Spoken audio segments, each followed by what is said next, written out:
Welcome back to Rewind path.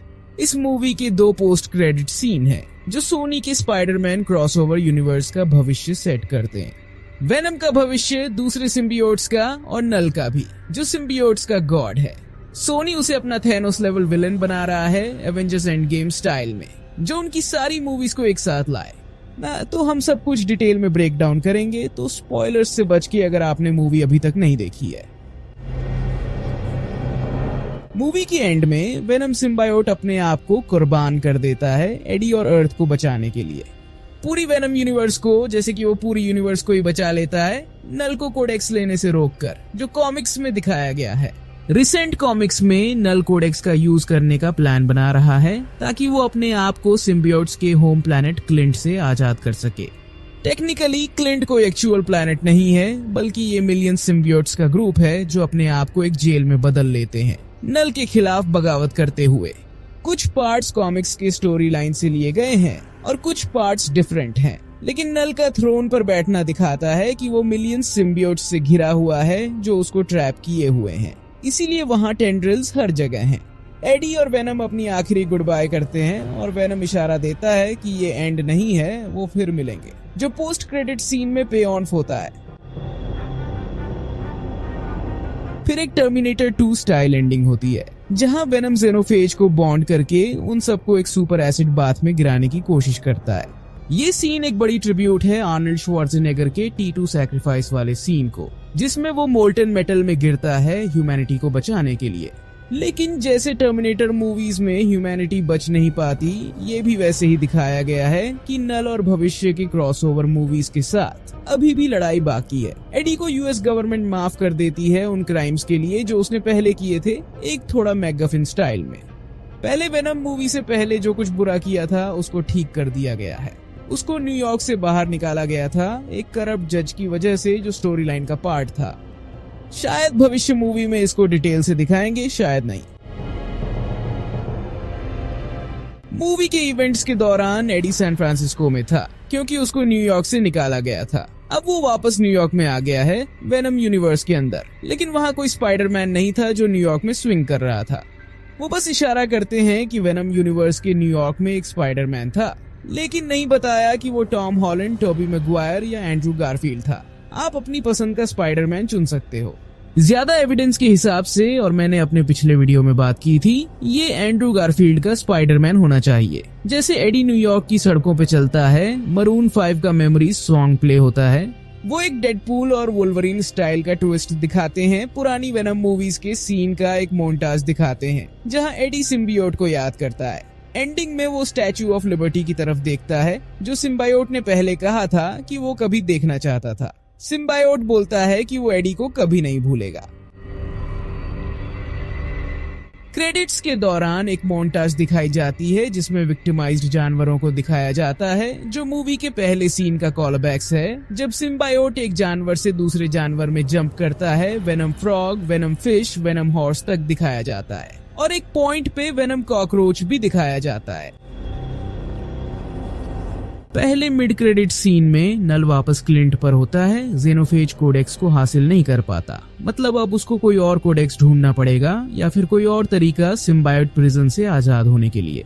नल बोलता है तुम्हारा चैंपियन गिर चुका है वेनम सिम्बियोट के लिए, जो वो समझता है कि अब मर चुका है, लेकिन वो अभी जिंदा है। नल कहते हैं प्लैनेट्स मेरे हो जाएंगे और वो पूरी यूनिवर्स को कॉन्कर करने का प्लान बनाता है। और उसके बाद मल्टीवर्स को कैमरा ऊपर पैन करता है और वो ऑल ब्लैक सोर्ड दिखाई जाता है, जो एक प्राइमल सिम्बायोट था जिसने एक सेलेस्टियल का सिर काट दिया था। ये वही सेलेस्टियल है जिसे हम guardians of the Galaxy movie में नोवेयर के रूप में देख चुके हैं।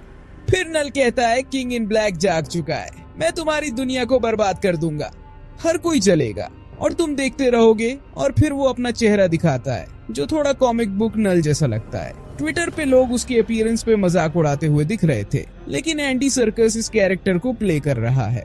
उसकी आवाज काफी आइडेंटिफाइबल है, तो अगर आप उसको सीजी के नीचे पहचान नहीं पाए क्योंकि वो एंडी सर्कस जैसा नहीं लगता, उसका चेहरा वैसे नहीं दिखता, लेकिन आवाज उसी की है। नल थोड़ा बहुत आर्थास जैसा लगता है। जब वो कहता है द किंग इन ब्लैक, तो इसका मतलब है कि वो king in black comic book story का वर्जन अडॉप्ट कर रहे हैं। काफी लोगों ने ट्रेलर देखते ही ये थ्योरी बनाई थी कि वो किंग इन ब्लैक का प्लॉट दिखाने वाले हैं। ये एक बड़ा क्रॉसओवर स्टोरी लाइन है जिसमें नल का पूरा पास्ट दिखाया जाता है और वो मल्टीवर्स पर कब्जा करने की कोशिश करता है। इसमें ये एक्सप्लेन किया गया है कि नल यूनिवर्स के क्रिएशन से पहले से एग्जिस्ट करता था। वो बिग बैंग के पहले के ब्लैक वॉइड ऑफ केओस में था। जब बिग बैंग होता है तो इटर्निटी बॉर्न होती है और सेलेस्टियल्स क्रिएट होते हैं। फिर सेलेस्टियल्स ने नल को ब्लैक वॉइड का कस्टोडियन बनाया, जो यूनिवर्सेस के बीच का खाली स्पेस था, और उसे किंग ऑफ द ब्लैक का टाइटल मिला। मूवी में दूसरे सिम्बियोट्स भी इस ब्लैक वॉइड का जिक्र करते हैं, जो यूनिवर्स के बाहर होता है। जब यूनिवर्स शुरू होती है, नल इनके खिलाफ बगावत करता है और सेलेस्टियल्स को मारना शुरू कर देता है अपनी सोर्ड ऑल ब्लैक से, जो उसने अपने एक हिस्सों से बनाई थी। इसी सोर्ड से उसने सभी सिम्बियोट्स को बनाया। ये लिटरली पहला सिम्बियोट था। फिर वो सिम्बायोट हाइव माइंड बनाता है और सिम्बायोट कोडेक्स भी, जो मूवी यूनिवर्स में एक ही चीज लगती है लेकिन कॉमिक्स में अलग है। कोडेक्स एक ऑल्टरनेट डिमेंशन जैसा होता है जिसमें सिम्बायोट्स उन सब चीजों की जेनेटिक इंफॉर्मेशन स्टोर करते हैं जिनसे वो कांटेक्ट में आते हैं, चाहे वो होस्ट्स हों जैसे एडी ब्रॉक, या दूसरे सिम्बायोट्स, या फिर एक सेलेस्टियल हो। अगर सिम्बियोट किसी सेलेस्टियल से बॉन्ड करता है तो उसकी भी डीएनए कोडेक्स में स्टोर हो जाती है। उसके बाद नल जब चाहे कोडेक्स से उन्हें निकालकर अपनी आर्मी में बदल सकता है और कंट्रोल कर सकता है। मूवी में सिम्बियोट एडी को ये एक्सप्लेन करता है कि पहली मूवी में एडी मर गया था, लेकिन उसने एडी को वापस जिंदा किया। उनके बॉन्ड के बाद कोडेक्स बना। जब एडी वापस आया तो कोडेक्स बना। मूवी का प्लॉट ये है कि नल वेनम से कोडेक्स लेना चाहता है ताकि वो मल्टीवर्स पर कब्जा कर सके और उसे एक इन्फिनिट आर्मी मिल जाए जो वो कभी भी रिजेनरेट कर सके। मूवी ये भी दिखाती है कि अगर सिम्बायोट और होस्ट का बॉन्ड टूट जाए तो कोडेक्स भी खत्म हो जाता है। इसी वजह से वेनम सिम्बियोट ने अपने आप को कुर्बान किया, लेकिन एंड में ये रिवील होता है कि वो जिंदा है एक कॉकरोच के ऊपर। जब तक वो दोनों बॉन्ड नहीं करते, कोडेक्स नहीं बनता और नल उन्हें टाइम और स्पेस के अक्रॉस नहीं देख सकता। अब नल दूसरे कोडेक्स के इंतजार में है, जो तब बनेगा जब कोई दूसरा सिम्बायोट किसी और से बॉन्ड करेगा, उसे एक और मौका देकर मल्टीवर्स को कॉन्कर करने का। ये सब आने वाली मूवी में दिखाया जाएगा। डायरेक्टर केली मार्शल ने कहा है कि भविष्य में नल और सिम्बियोट्स पर आधारित कई मूवीज का प्लान है। मूवी के दौरान काफी नए सिम्बियोट्स को इंट्रोड्यूस किया गया है। काफी सिम्बियोट्स को ज़ेनोफेज खा गया, लेकिन कुछ बच गए। एमसीयू में एक सिम्बियोट अभी भी है जो स्पाइडरमैन नो वे होम के पोस्ट क्रेडिट सीन में दिखाया गया था। मैं इस पर अपने फुल ब्रेकडाउन वीडियो में ज्यादा बात करूंगा इस वीकेंड के बाद। काफी कंफ्यूजन है कि कौन से सिम्बायोट्स इंट्रोड्यूस किए गए हैं, क्योंकि उनका अपीयरेंस कॉमिक्स से काफी डिफरेंट है। सेकंड पोस्ट क्रेडिट सीन में वो वेनम यूनिवर्स के बारटेंडर को दिखाते हैं, जो स्पाइडरमैन पोस्ट क्रेडिट सीन के बारटेंडर से अलग है। वो एरिया 55 के बाद भागता है और मदद मांगता है। कैमरा दिखाता है कि वेनम सिम्बियोट एक कॉकरोच के ऊपर चिपककर बच गया है, जो मूवी के पहले कुछ जोक्स को पे ऑफ करता है जब सिम्बियोट अलग अलग जानवरों से बॉन्ड कर रहा था। मूवी के शुरुआत में जूनो टेम्पल का कैरेक्टर, जो कॉमिक्स के थेडियस पेन का जेंडर बेंट वर्जन है, जिसका नाम मूवी में टेडी पेन है, के पास अपनी सिम्बियोट पावर्स होती हैं। वो एक गार्ड को कहती है कि कॉकरोचेस कुछ भी सरवाइव कर सकते हैं, और आखिर में वेनम कॉकरोच के साथ सरवाइव कर लेता है। सिम्बियोट और एडी ब्रॉक फिर से मिलते हैं तो दोनों जिंदा हैं मूवी के एंड में। भविष्य में वो टॉम हॉलैंड के साथ क्रॉसओवर कर सकते हैं, जैसे सीक्रेट वॉर्स या नल क्रॉसओवर मूवी में। एक थ्योरी ये भी है कि अगर स्पाइडरमैन को सिम्बियोट मिलता है तो नल उसका कोडेक्स इस्तेमाल करने की कोशिश करेगा अगर स्पाइडरमैन मरकर वापस जिंदा होता है। हमको अगले कुछ महीनों में और अपडेट सुनने को मिलेंगे, जब वो नल कैरेक्टर के भविष्य के बारे में ज्यादा बात करना शुरू करेंगे।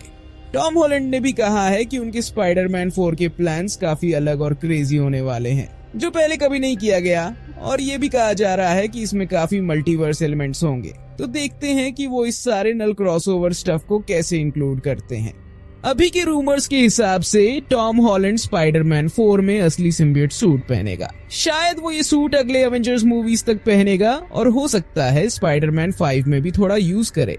जितने भी रूमर्स हैं स्पाइडरमैन 4 को किंग इन ब्लैक से जोड़ने के, मुझे लगता है वो सही नहीं है। ज्यादा संभावनाएं ये हैं कि मार्वल थोड़ा बहुत नॉर्मल नल स्टफ का रेफरेंस देगा, क्योंकि मुझे लगता है मार्वल अपने एमसीयू स्टफ को सोनी के कंटेंट से जितना दूर रख सके उतना रखना चाहता है। सोनी और मार्वल को स्पाइडरमैन कैरेक्टर शेयर करने का एग्रीमेंट करना पड़ता है और काफी कुछ उसमें स्पाइडरमैन को सोनी के प्रोजेक्ट्स में दिखाने का होता है।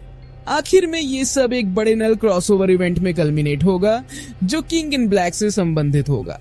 टॉम हार्डी के वेनम 4 करने का भी चांस हो सकता है। अभी तक उसने कहा है कि वो वेनम कैरेक्टर से अभी खत्म है क्योंकि उसका कॉन्ट्रैक्ट सिर्फ 3 वेनम मूवीज का था। उसका कॉन्ट्रैक्ट खत्म हो गया है, तो अगर वो वापस आता है तो उन्हें उसको काफी पैसा देना पड़ेगा। मेरी अर्ली गेस ये है कि वो उसको वापस लाने के लिए उसे जरूर काफी पैसा देंगे। जैसे मैंने कहा, अपना फुल ब्रेकडाउन और सब ईस्टर एग्स के बारे में वीडियो इस वीकेंड डालूंगा।